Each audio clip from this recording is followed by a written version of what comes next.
এইবার হয়েছে, কোনো অসুবিধা নেই। এবার হয়েছে। দেখো বন্ধুরা, আজকে কুমড়ো গাছের মালিককে দেখেছি। তোমরা অনেকে কমেন্ট করেছিলে যে কুমড়ো গাছের মালিককে এক বাটি তরকারি খাইও বা কুমড়ো ভাগ করে দিও। তো আজকে যে জানো, আগের ভিডিওতে যারা দেখেছে তারা জানো যে গোড়া ওর বাড়িতে আর ফল আমার বাড়ির চালে।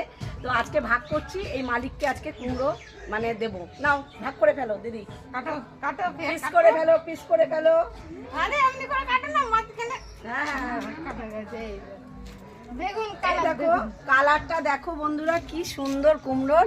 তাই নাও মালিককে, এই দেখো মালিককে আমি এই যে প্রমাণ তোমরা যে মালিককে আমি 50-50 আমি hip hip hooray, hip hip hooray. মালিককে দিয়ে দিলাম। তো বুঝতে পারলে আমি একা খাই না, তো মালিককে দিয়েই খাচ্ছি। তোমরা প্রমাণ থাকলে তো মালিককে দেবে না, মালিককে অর্ধেক দেবে না, আর পরে কেটে নেবে। এটা কাট। নে পাঠাতে দাও আমাদেরকে একটু ভাই।